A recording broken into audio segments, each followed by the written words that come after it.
नमस्कार. दीपक रेगे कथाकथन चॅनलवर तुम्हा सगळ्यांचं मनापासून स्वागत. तुम्ही आज ऐकणार आहात वृंदा दिवाण यांच्या अचानक या कथासंग्रहातली कथा. पण तत्पूर्वी तुम्ही जर आत्ता चॅनलवर पहिल्यांदा आला असाल किंवा अजूनपर्यंत चॅनल सबस्क्राईब केलेलं नसेल तर प्लीज चॅनल सबस्क्राईब करा. शेजारी घंटीचा चिन्ह आहे, बेल आयकन, तेही प्रेस करा. मित्रांनो, आज तुम्ही ऐकणार आहात वृंदा दिवाण यांच्या अचानक या कथासंग्रहातली त्याच शीर्षकाची कथा अचानक. स्वयंपाकघरातूनच थोडा वरचा स्वर लावत स्वाती बैठकीत असलेल्या नानांना म्हणाली, नाना, ताजं दूध आलंय, टाकते हं ताज्या दुधाचा चहा, मला 10 मिनटं द्या.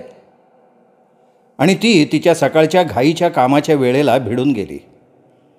भाजी होतच आली होती, कणिक भिजवून ठेवली होती, पिशव्या फोडून दूध तापूनही झालेलं होतं. पोळ्या करण्याआधी चहा तेवढा करायचा होता.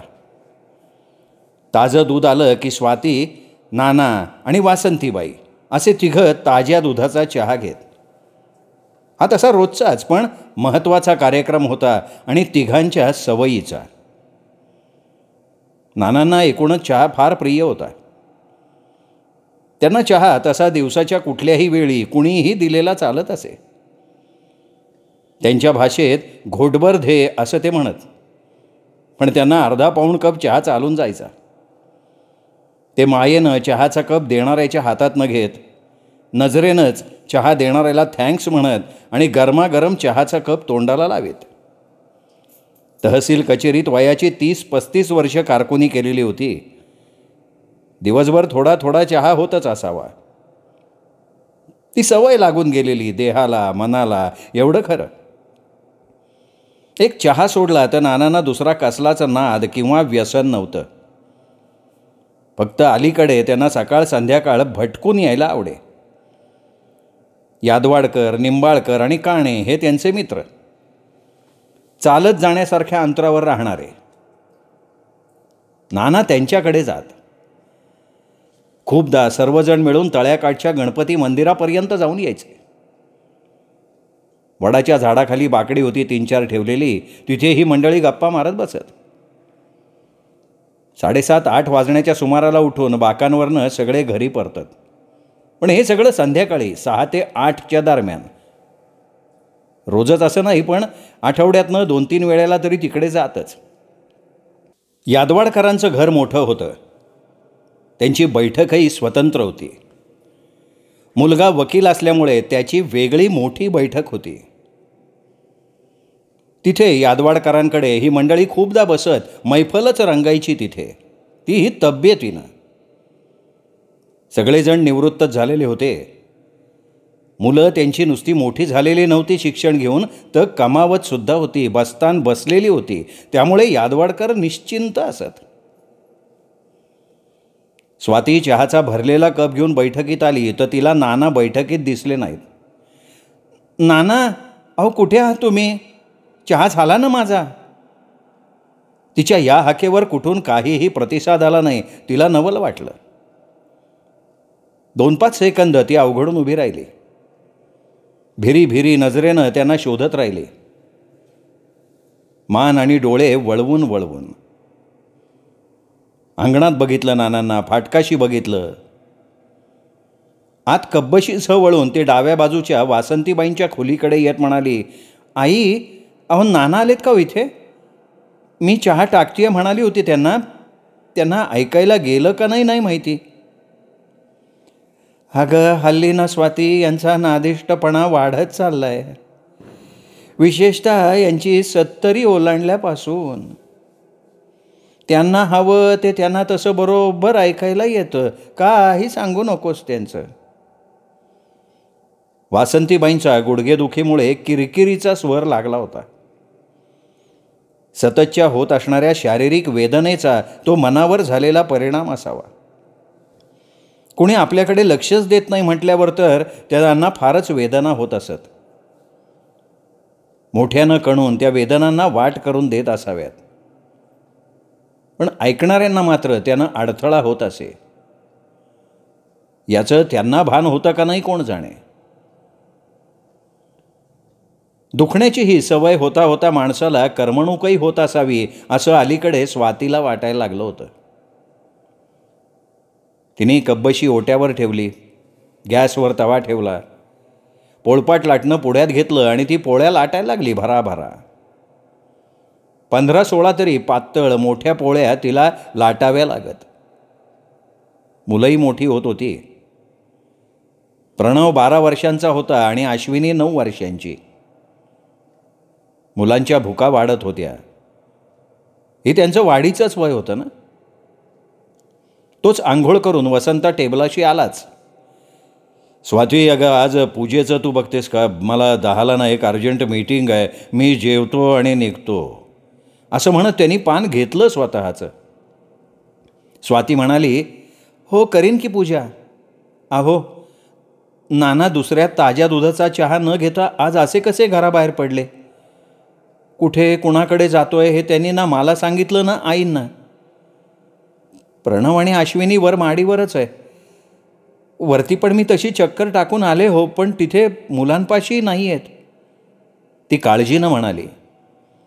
वसंतानं यावर काही बोलावं ही तिची रास्त अपेक्षा होती, पण तो खाली मान घालून एका वेगानं भाजीपोळी खात होता. मध्येच वर बघून, आणि हा डबा नको आहे बरं का, म्हणजे मीटिंग नंतर लंच आहे, तो सांगून गेला. स्वाती म्हणाली, हो पण तुम्हाला ते बाहेरचं जेवण सोसत नाही ना? अगं पण खावं लागतं थोडं, सर्वांच्या बरोबर. बरं नाही वाटत 4 जणांसमोर आपलं पर्सनल काही सांगणं. कमी खाईन मी. त्यानं भात न घेता बेसिनवर हात धुतला. खळखळून 5-7 चुळा भरल्या. आत्ताही स्वातीच्या मनात आलंच, ही बाप लेकाची जेवणानंतर खळखळून चुळा भरायची सवय सारखीच. त्यापेक्षा ब्रशिंग करावं ना, पण नाही. सगळ्या घराला कळायला हवं ना यांचं जेवण झालं ते. त्याचबरोबर तिला तीव्रपणे वाटून गेलं, हे घरी आहेत, यांनी घर सोडण्यापूर्वी नाना घरी यावेत, मीच तशी देवाला प्रार्थना करते. पण यांनी नेमकी आजच देवाची पूजा केलेली नाही. असा कसा वेळ नसतो पुरुषांना? विसरतात. पूर्वी म्हणजे 5-7 वर्षांपूर्वीच नाना रोज 10ला आंघोळ पूजा करायचे मन लावून. तासभर तो त्यांचा सोहळा चालायचा. त्यांचा सकाळचा वेळही छान जायचा. पूजेनं त्यांच्या चित्तवृत्तीही प्रसन्न व्हायच्या, मनही रमायचं त्यांचं. ते पोथी वाचताना वासंतीबाईंना बोलावून घ्यायचे. नंतर नैवेद्य आणि आरती.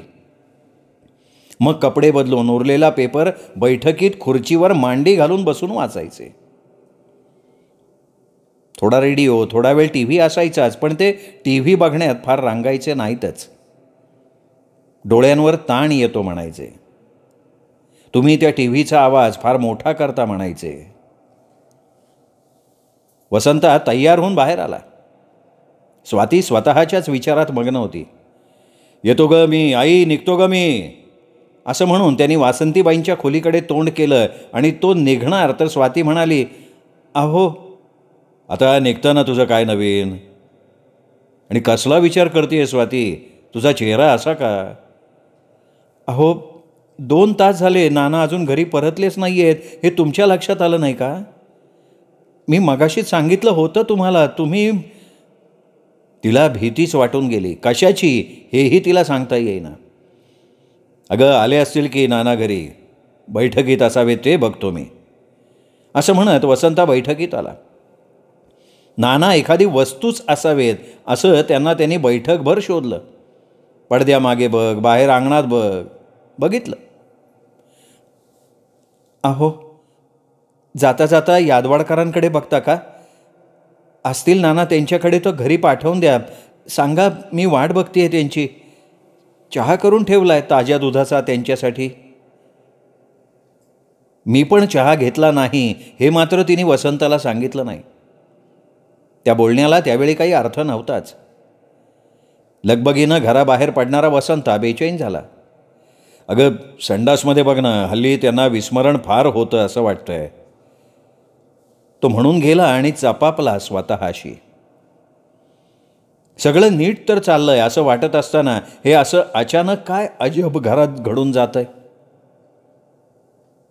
मन क्षणभर भयभीत झालं. त्याची पावलं रेंगाळली, बेचैनी वाढली. महेश देशपांडे, त्याचा ऑफिसमधला सहकारी, परवा म्हणत होता, अरे वय वाढलं की विस्मरण होतंच रे माणसाला. तो माणसाला शाप असावा रे. मला ते हवंय, मला हे पाहिजे, हे असं करून ना माणूस मेंदूत साठवतच असतो. हव्यास रे साठ्याचा, नाही तर काय. सगळ्यांच्या मेंदूची क्षमता सारखी कशी असेल रे? नाहीच ना. शिवाय माणसाचं त्याच्या प्रत्येक वाढदिवसागणिक वाढणारं वय ते माणसाला सावध तर करतच नाही, पण वाढदिवसांचे उत्सव साजरे करायला लागतो तो. 61, 71, अमृत महोत्सव, सहस्त्र चंद्रदर्शन सोहळा. विचित्रपणे हसला होता तो. वसंता त्याच्याकडे बघत राहिला होता आणि म्हणाला होता, शरीराचं वय दिसतं रे माणसाच्या, पण मेंदूचंही वय होत असेल ना. डोंट वरी, न्यूरोलॉजिस्टनं दाखव, नक्की प्रॉब्लेम तुला कळून येईल. म्हणजे त्याचा अंदाज तरी येईल. तू स्वाती सावध व्हाल. खरं आहे का नाही? आईला तेवढं सांगू नको, त्या कसं घेतील माहीत नाही. तुझं आणि त्यांचं नातं आणि त्यांचं आणि नानांचं नातं हे वेगळ्या जातकुळीचं आहे, हे लक्षात ठेव. वसंताला ते सगळं महेश देशपांडेनं सांगितलेलं नव्हे, दाखवून दिलेलं आठवलं. चायला आपण गबाळेच, वाटून गेलं त्याला तेव्हाच. त्यांनी दोघा चौघा न्यूरोलॉजिस्टकडे चौकशीही केली होती, पण नंतर ऑफिसातल्या कामात वाढ, जबाबदारी यात तो पार बुडूनच गेला आणि त्याला विस्मरण होऊन गेलं. पार विस्मरण झालं असं नाही, पण मनाच्या आतल्या कप्प्यात तो विचार सारला गेला होता. फक्त फार पुढे येत नव्हता इतकं. कदाचित स्वातीला त्यांनी त्यातलं काही सांगितलं असतं तर तिने आठवणीने त्याला टोकलं असतं. तेव्हा नानांनी स्वतःला बाथरूममध्ये कोंडून घेतलं होतं. त्यांना आतला बोल्टच खाली सारायचा आठवत नव्हतं. त्यांना घरातल्या कोणाचं नावही आठवत नव्हतं. ते स्वतःशी घाबरून गेले असावेत, हा त्याचाच होरा. त्यानं दारावर मारल्यावर त्यांनी आतूनच दारावर थापा मारल्या होत्या. तेव्हा कळून आलं होतं की ते आत आहेत. ते पडले बिडले नव्हते, आत सुखरूप होते. फक्त माणूस बोलवून दाराच्या बिजागऱ्या काढून त्यांना बाहेर काढावं लागलं होतं त्या दिवशी, एवढं मात्र खरं. ते प्रचंड घाबरलेले होते. त्यांचे हात थरथरत होते. त्यांच्या अख्ख्या शरीराला भीतीनं घामच घाम आलेला होता. तेव्हा त्यांना कुणीही काहीही विचारलं नव्हतं. वसंतानं त्यांना हाताला धरून कॉटवर आणून झोपवलं होतं. हे सगळं त्याला आत्ताही लख्खपणे आठवलं. पण तेव्हा ते घरातच होते स्वतःच्या, आणि आत्ता ते घरातच नव्हते. प्रॉब्लेम हा होता खरा. तेवढ्यात स्वाती ते संडासात नाही आहेत असं घाबरत सांगत आली बाहेर, आणि सगळ्या नाना प्रकरणांवर स्वच्छ उजेड पडून गेला. पण कुणीही आपण घाबरलेलो नाही असंच दाखवत होते. विशेषतः वसंत आणि स्वाती तरी एकमेकांना. वासंतीबाई डुगू डुगू चालत बाहेर आल्या. खाली काहीतरी गडबड चालली आहे याचा अंदाज घेऊन प्रणव आणि अश्विनीही धाड धाड जिना उतरून आले. प्रणवनं विचारलंच, काय झालं बाबा? तुम्ही आणि आई असे गंभीर का आहात? काय घडलंय? स्वातीच्या डोळ्यांना तर धाराच लागल्या. अशी कशी मी कामात बुडून गेले हो? नानांनी फाटक उघडल्याचा आवाजही मला येऊ नये. ती स्वतःला दोष देत राहिली. वसंता म्हणाला, हे बघ स्वाती, तू स्वतःला दोष देणं थांबव. मी यादवाडकरांच्याकडे चक्कर टाकून येतो, बघतो नाना तिथे आहेत का. बाकी निंबाळकर आणि काणे थोडे दूर असतात, तिथवर नानांना चालवणार नाही आहे. तो हमी देत बोलून गेला. तो बाईक काढत होता तर प्रणवनं विचारलं, बाबा मी येऊ तुमच्याबरोबर, बोला ना. तो अधीर झाला होता. नको रे, बघ मी असा जातो आणि असा येतो. मला 10ची मीटिंग आहे आणि ती मीटिंग अटेंड करणं गरजेचं आहे. हे नाना पण ना. तो चिडीला आला होता. तो गेलाही. वासंतीबाईंनी कॉटला धरत स्वतःच्या बसण्याची सोय करून घेतली. त्या कॉटवर पाय लांब करून बसल्या. स्वाती म्हणाली, मुलांनो, तुमचा अभ्यास झाला आहे का? तो होमवर्क रे. दप्तरं भरली का? स्वयंपाक तयार आहे, वाढू? प्रणव म्हणाला, बाबा येऊ देत ना घरी, नानांबद्दल कळेल ना. वासंतीबाई म्हणाल्या, तुम्हाला कशाला रे चौकशा? जेव्हा तुम्ही तयार व्हा. बघता बघता तुमच्या शाळेची वेळ होईल. अगं आजी, नाना घरातनं गेलेत, तेही कुणाला न सांगता. ते येईपर्यंत मी तरी जेवणार नाही. ते माझे पण आजोबा आहेत. मला ते असं घर सोडून गेल्यावर जेवण कसं जाईल ग? अश्विनी प्रणवची री ओढत म्हणाली, बरोबर बोलतोय दादा. बाबा तरी घरी येऊ देत. तेही बरोबरच होतं. स्वाती मग गप्पच झाली. अशा प्रसंगी घरातली मोठी माणसं घरातल्या मुलांना फारच गृहीत धरतात, हेही खरंच होतं. मुलंही विचार करतातच ना. तोच वसंताच्या बाईकचा आवाज आला. सगळ्यांच्याच नजरा तिकडे वळाल्या. आता नानांबद्दल खरं काय ते सगळ्यांना कळणार होतं. जे काही असेल ते. नाना त्यांच्याकडेच आहेत असं, किंवा नाना यादवाडकरांच्याकडे सुद्धा नाहीत असं सुद्धा. वसंत आत आला, खुर्चीत धाडकन बसला फेकल्यासारखा. गाडीवरून जाऊनही त्याला घाम आलेला होता. चेहरा कावराबावरा झाला होता त्याचा. स्वातीने अधीरपणे विचारलंच, काय झालं हो? नाना आहेत यादवाडकरांच्याकडे. त्यांना दुसरा चहा मिळालेला असावा, मग त्यांना घरच्या चहाचा विसर पडला असावा. होतं असं माणसाचं. ती टिप्पणीही करून गेली. नाना त्यांच्याकडे नाही आहेत. म्हणजे नाना त्यांच्याकडे गेलेच नाही आहेत. आपल्या इतकेच ते सुद्धा नानांबद्दल अनभिज्ञ आहेत. मला वाटतं निंबाळकर आणि काण्यांच्याकडे जाऊन यावं आपल्यासाठी. आपल्याच मनात किंतु नको राहिला म्हणून. वासंतीबाई म्हणाल्या, अरे येतील रे ते. गेले असतील रिक्षा करून कुठेतरी, कुणाकडे तरी. घरातल्यांना सांगून जाणं हे त्यांच्या रक्तातच नाही. तुझे आजोबासुद्धा असेच सणके होते. आलं मनात की निघाले पंढरीला. त्या तोंडावर हात ठेवून नकळत हसल्या, एखादा विनोद करावा तसं. स्वाती आणि वसंत मात्र गंभीर झाले. कारण नानांची खरी जबाबदारी त्या दोघांवर होती असं त्यांना वाटत होतं. कुणी नाही तरी नंदिनी आणि आदिती या दोघी बहिणींनी त्याला आणि स्वातीलाच या त्यांच्या घर सोडून जाण्याला जबाबदार धरलं असतं. ते चूकही नव्हतंच. कारण नाना 72 तर वासंतीबाई नुकतीच 70ला टेकल्या होत्या. दोघं तसे वयस्कच. वसंता, तू शांतपणे त्या तुझ्या सभेला जा. कसं? आई, अगं सभा नाही, मीटिंग आहे माझी. तो स्वतःवर संयम ठेवत म्हणाला. हिला प्रसंगाचं गांभीर्य का कळू नये असं वाटून. तो खुर्चीतनं उठलाच. स्वातीला म्हणाला, मी त्या निंबाळकर आणि काण्यांच्याकडे जाऊन येतो.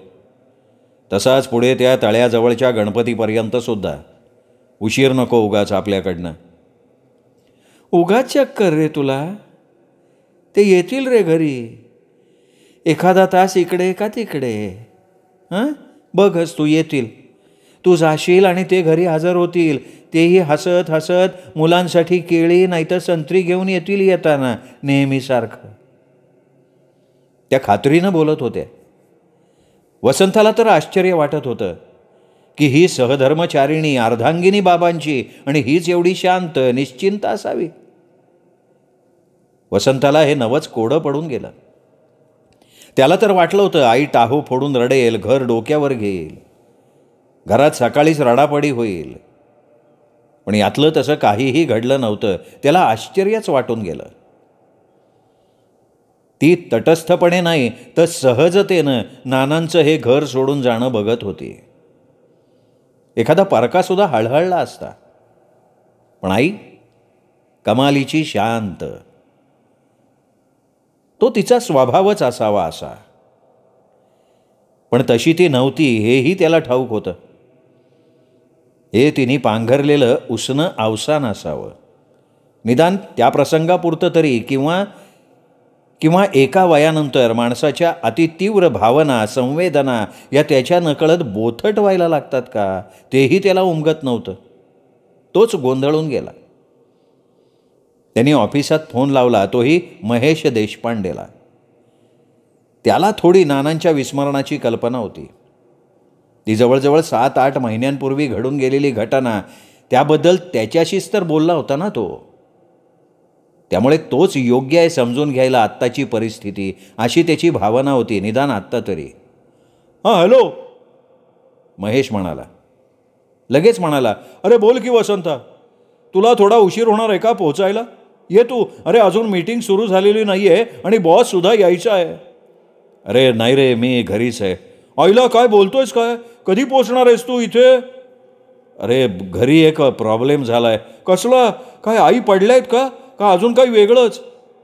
अरे नाना सकाळी 8लाच घरातनं कुणाला न सांगता सवरता घर सोडून गेलेत. त्यांच्या चपलासुद्धा दारीच आहेत.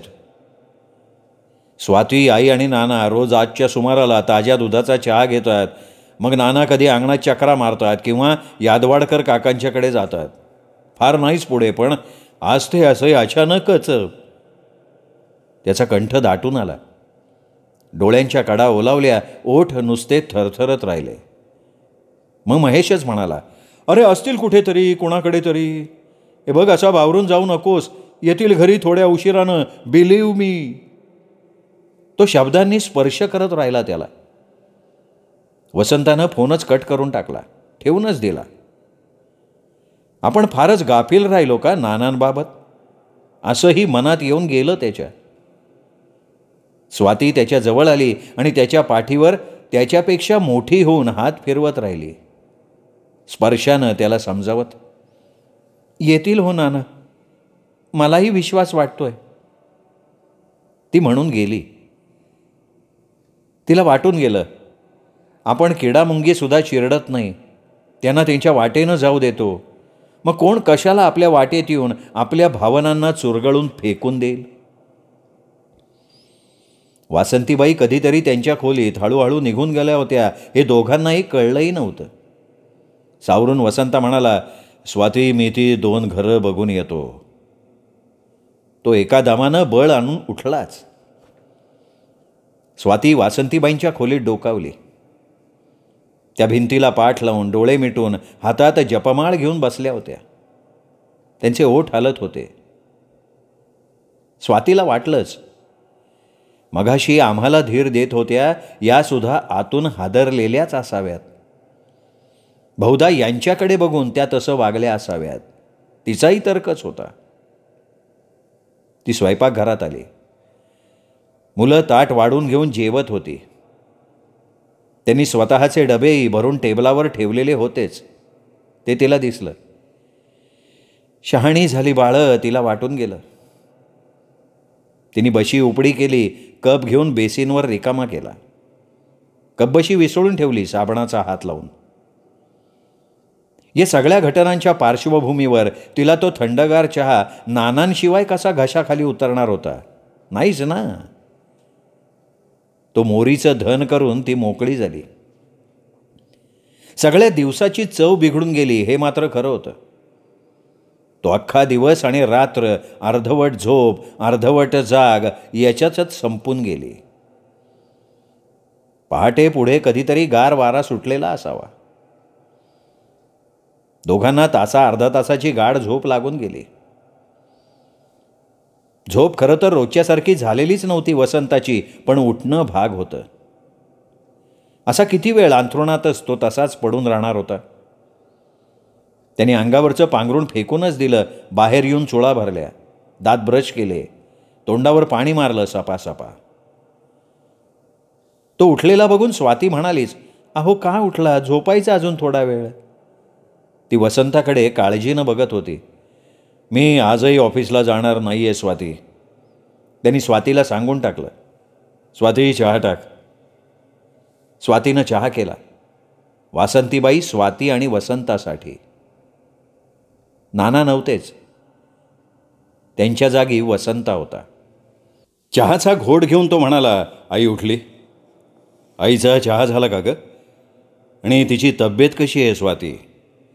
बरी आहे, उठल्यात.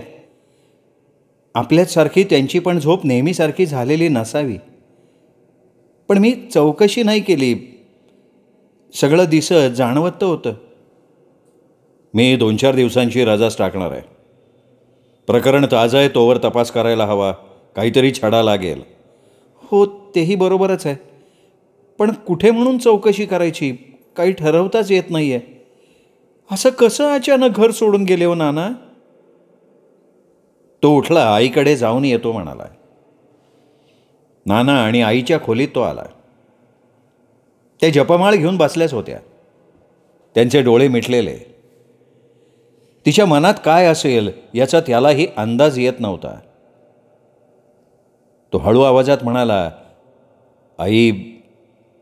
आणि वासंतीबाईंनी डोळे उघडले. त्याच्याकडे त्या बघायला लागल्या. काल नाना कुठेतरी बाहेर जाऊन आले होते. त्यांचा सदरा पॅन्ट खुंटाळ्याला टांगलेले होते. कॉट शेजारच्या स्टूलावर तर बाटल्यांचा बाजार होता. 8-10 लहान मोठ्या साईजच्या बाटल्या ओळीनं ठेवलेल्या होत्या. बॅटरी होती, मेणबत्ती आणि काड्याची पेटी होती. रात्रीचे लाईट गेले तर पळापळी किंवा शोधाशोधी नको म्हणून अगोदरच करून ठेवलेली सोय ती. नाना तसे काटकसरी होते, त्यामुळे सामान माफकच होतं. काटकसर त्यांच्या रक्तातच मुरलेली असावी. तो आईच्या कॉटवर बसला. त्यांनी नानांच्या कॉटकडे बघितलं. त्या चादरीला एकही सुरकुती नव्हती.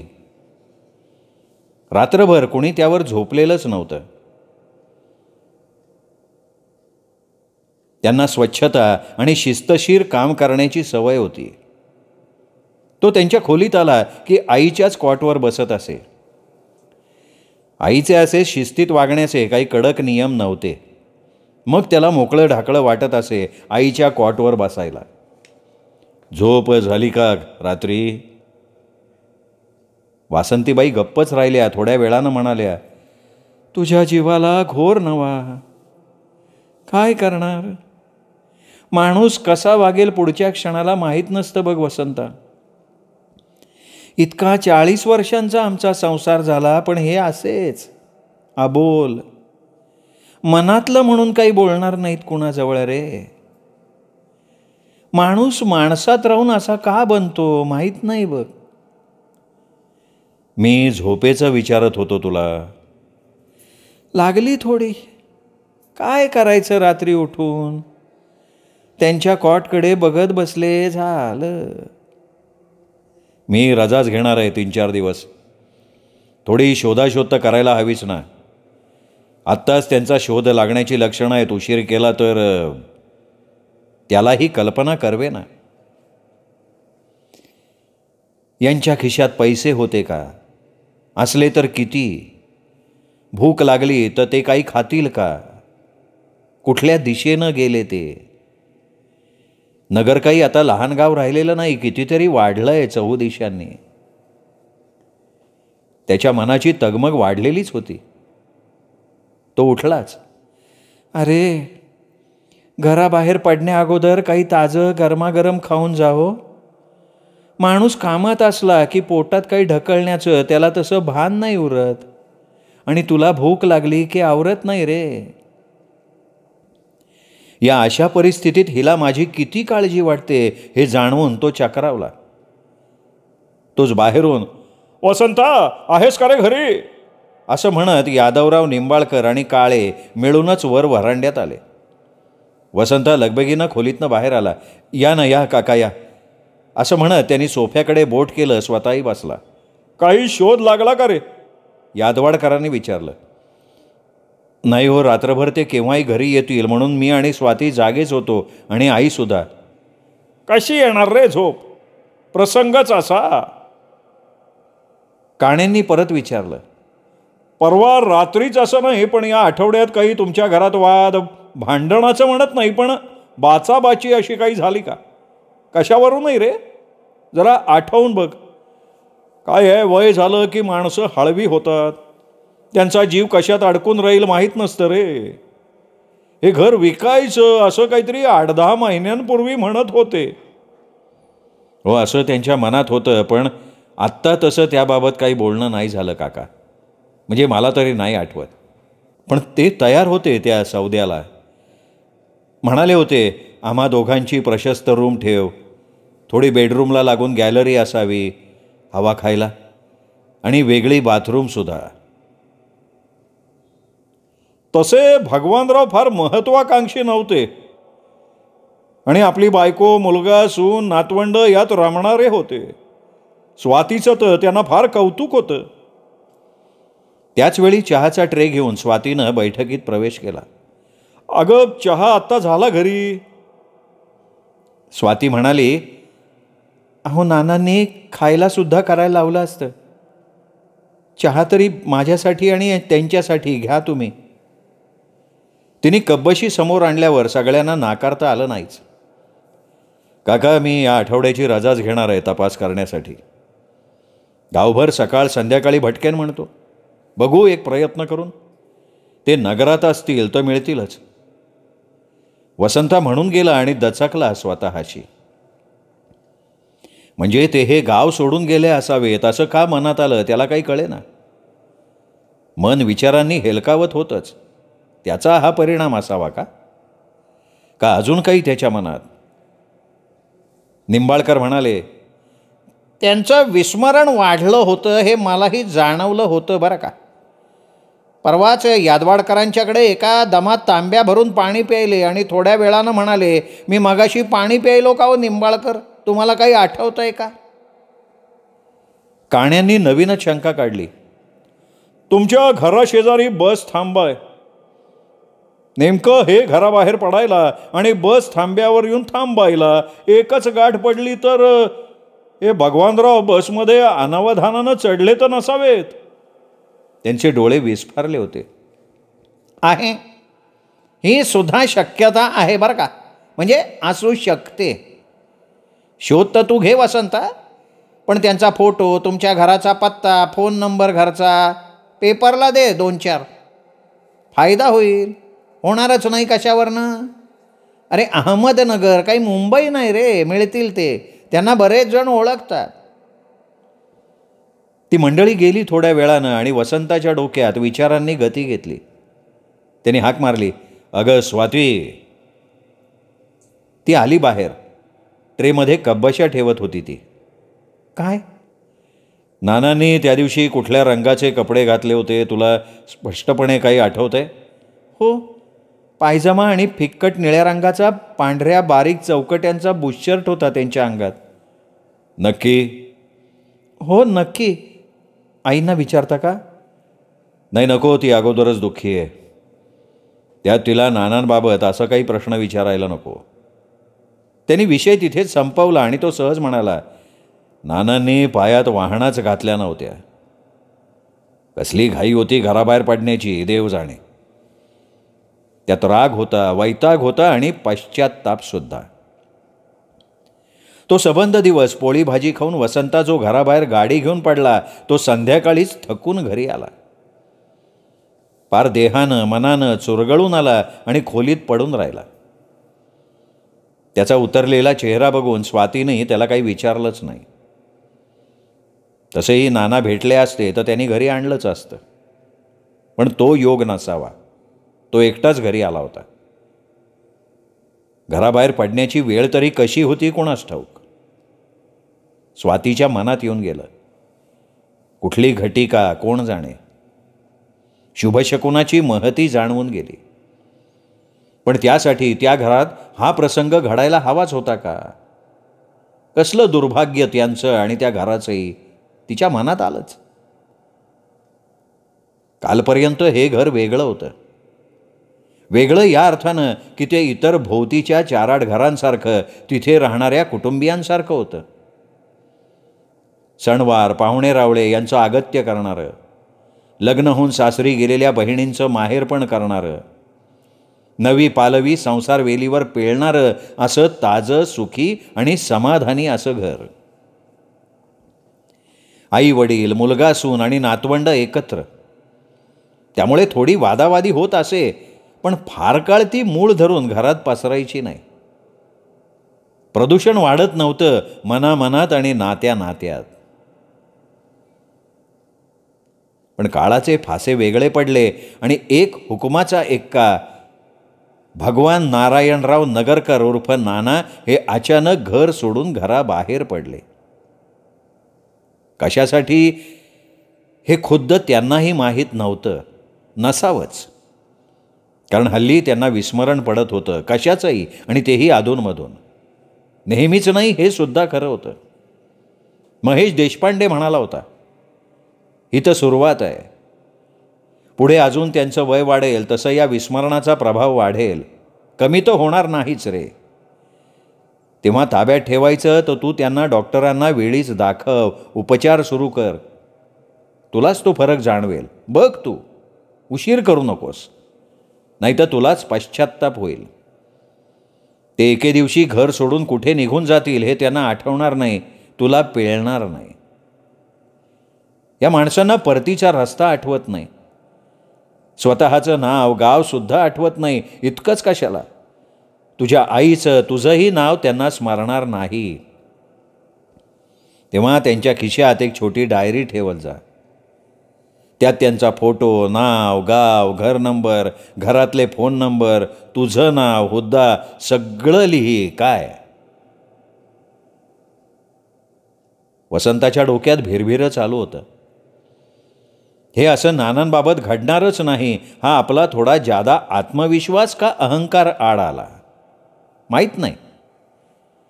त्याहीपेक्षा माणसाच्या अंगी एक अंगीभूत आळस असतो, महत्त्वाची कामं टाळण्याचा, करू आहे लक्षात असं म्हणत पुढे ढकलण्याचा, थोडा बेफिकिरीनं वागण्याचा. आणि एके दिवशी असं काहीतरी घडून जातं. माणूस सैरभैर होऊन जातो. त्याचं मग डोकंच चालेनासं होतं स्वतःसाठीही. त्याला वाटत राहिलं. वसंताच्या लक्षात आलं त्यालाही अधूनमधून तसं एखाद्या गोष्टीचं विस्मरण होतं. जेवणाचा डबाच घरी विसर, महत्त्वाची फाईल ड्रॉवरमध्ये ठेवायला विसर, एखादी मेल बॉसनं सांगूनही फॉरवर्ड करायची राहून जाईल, आणि अशा कितीतरी छोट्या छोट्या गोष्टी. स्वातीनं घरून निघताना 4दा बजावून सुद्धा नानांची, वासंतीबाईंची औषधं आणायला विसर. स्वातीनं फोन करून आठवण दिली तर त्याला राग येत असे, पण होय माझ्या ते लक्षातच नव्हतं असं तिच्याजवळ कबूलही करत नसे तो. त्याला खर्चटून गेलं की आत्ताच नाही पण पुढे मागे 10-15 वर्षांनी मलाही असंच नानांसारखं. त्याच्याच्यानी पुढे जाऊन विचारच करवेना. ते अनुवांशिक वगैरे वगैरे मनात येऊनच गेलं. आता मी, मग पुढे प्रणव, नंतर त्याचे जे कोणी वंशज असतील त्यांनाही. कल्पनेनंही त्याला थरथरायला झालं. सगळं निरर्थकच वाटलं. माणूस स्वतंत्रही नाही आणि सुट्टाही नाही. तो एक दुवा आहे या इतक्या वर्षांच्या वंशावळीचा, एवढंच सत्य.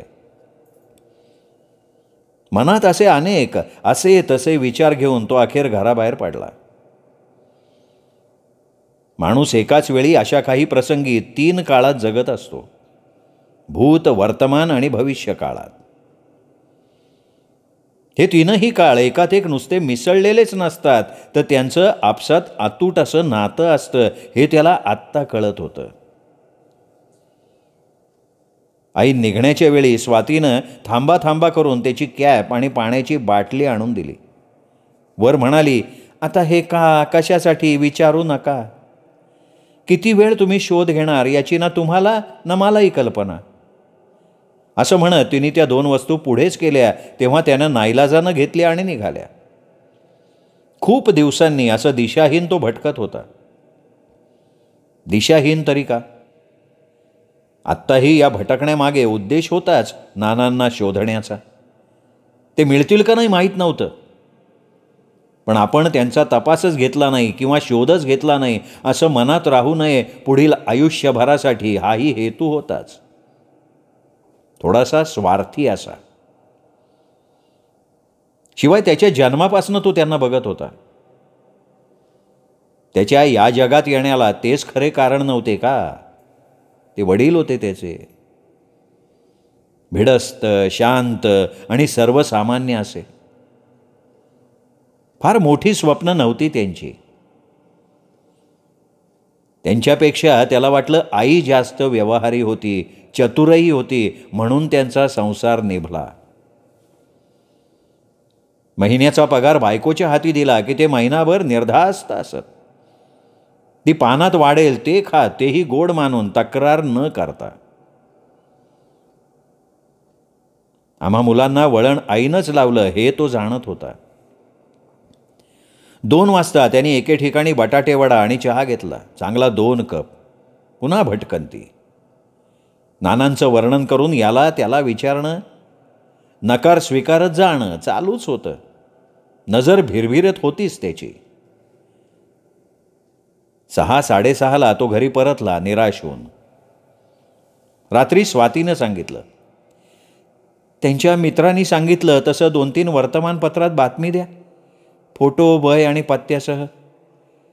आपलं नशीब बलवत्तर असेल तर मिळतील नाना, किंवा जसे अचानक घर सोडून गेले तसंच एक दिवस अचानक घरी सुद्धा येतील. ते काही वेडे नव्हते झाले हो. विस्मरण का काय ते होतंच वयस्कर माणसांना, यांना थोडं जादा झालं. तो गप्पच होता. तुझ्या तोंडात स्वाखर पडो स्वाती. नंतर म्हणाला, उद्याचा दिवस मी फिरेन, मग बहिणींना कळवून टाकू. काय दोषारोप करतील तो सोसू. काय? स्वाती निमूट होऊन गेली, कारण ती वेळ चर्चेची नव्हतीच. बहिणींना फोन करून कळवलं. तसं वासंतीबाईंनाही सांगितलं. पेपरमध्ये फोटो, पत्ता, फोन नंबरही दिला. 8 दिवस कोणाच्या तरी फोनची, पत्राची वाट बघण्यात गेले. काही झालं नाही. सगळ्या आघाड्यांवर शांतता होती. बहिणी येऊन रागावून तणतणून गेल्या, नंतर थोड्या शांत झाल्या. वासंतीबाई त्यांना म्हणाल्या, तिला आणि वसंताला काय तुम्ही दोष देताय? मी आहे ना इथे साक्षी. स्वाती तर चहाच करत होती त्यांच्या माझ्यासाठी ताज्या दुधाचा. यांनाच पायात वाहणा न घालता कुठे इतक्या तातडीनं जायचं होतं देव जाणे. 15 दिवसात घरानं नानांशिवाय जगायला शिकून घेतलं. अहोरात्र एकाच प्रश्नाचा माणसानं घोषा तरी किती मागे लावून घ्यावा, त्यालाही काही मर्यादा होत्याच. वासंतीबाई कधीतरी रात्रीच रडत उठायच्या. मग त्यांच्या भोवती स्वाती, वसंता आणि उठलीच तर नातवंड जमत असत. आई, अगं प्रयत्न केले ना आपण. आपल्या हातात तेवढंच होतं. आई, तू शांत राहा. अगं अजूनही कुठे कोणी फोन करून, पत्र टाकून काही कळवलं तर मी तिथे जाऊन नानांना घेऊन येईन. विश्वास ठेव माझ्यावर.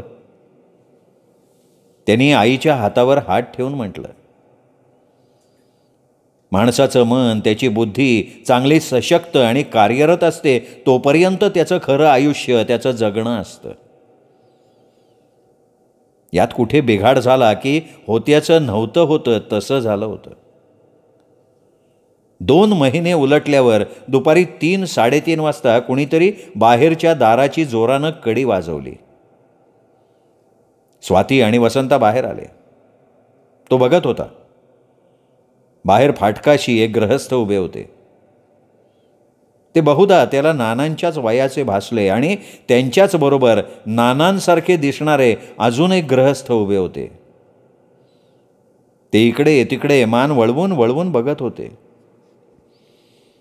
ते नानाच आहेत का नानांसारखे दिसणारे अजून कुणीतरी वेगळेच गृहस्थ आहेत हे त्याला कळेना. ते नानाच असते तर ते स्वतःच्या घरापुढे उभे राहून इकडे तिकडे का बघत बसले असते, असंही त्याच्या मनात झरकन येऊन गेलं. एक वेगळाच तिढा त्या क्षणी पडून गेला होता. ते सोबतीचे गृहस्थ म्हणाले, मी आत येऊ का? त्यांनी परवानगीच विचारली. वसंताई थोडा पुढे येत म्हणाला, या ना, या या. ते अंगणातनं व्हरांड्यात आले. त्यांनी वसंताला हात जोडून नमस्कार केला. नमस्कार, मी केशवराव पैठणकर. हे मला संगमनेरला भेटले. हे तिथे कसे आले माहिती नाही. तिथे हे एका बाकावर आडवे झोपलेले होते, बसस्टँडवर. हो, ग्लानी येऊन पडलेले असावेत.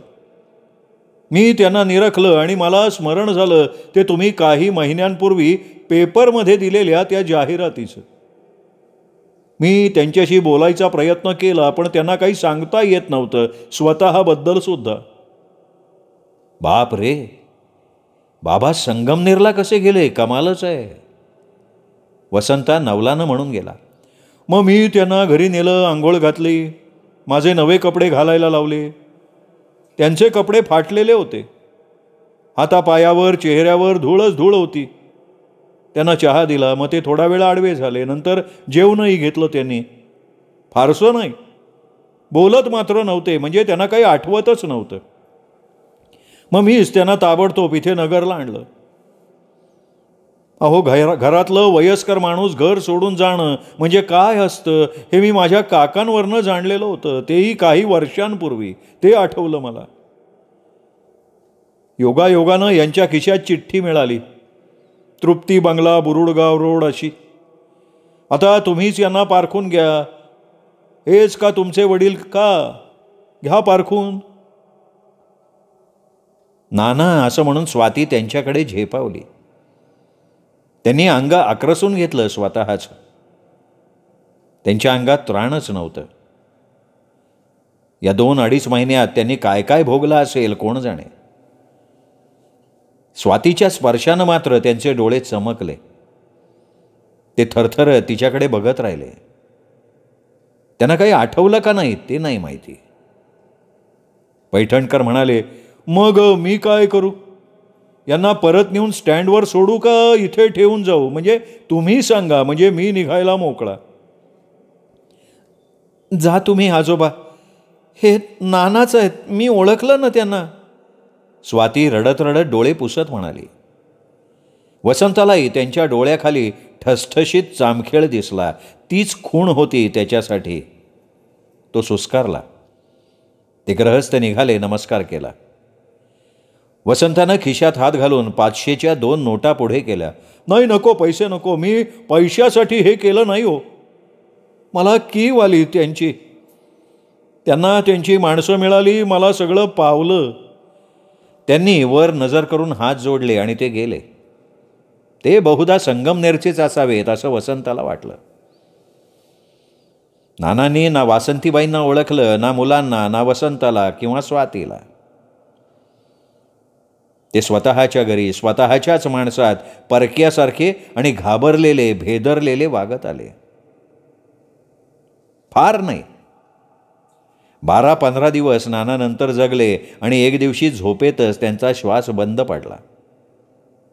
ते गेले कायमचे या जगातनं, या घरातनं आणि त्यांच्या माणसातून सुद्धा. ते इथे देहानं आले तरी ते मनानं या घरात परतलेच नव्हते, एवढं मात्र खरं. अचानक घर सोडून गेलेले नाना 2 महिन्यांनी घरी परतले, पण त्या ग्रहस्थानं त्यांना घरी आणलं म्हणून, नाहीतर ते परत घरी आलेच नसते कधीच. काहीतरी अनपेक्षितपणे जीवनात विपरीत घडून गेलं नेहमीसाठी. वसंताला वाटलं असंही आयुष्य असतंच माणसांचं या जगात. पण ते नानाच का असावेत, नानाच का निघावेत, याचं उत्तर कुणाला देता येणार नाही कधीही. वासंतीबाईंची तब्येत मात्र खालावतच गेली त्यानंतर.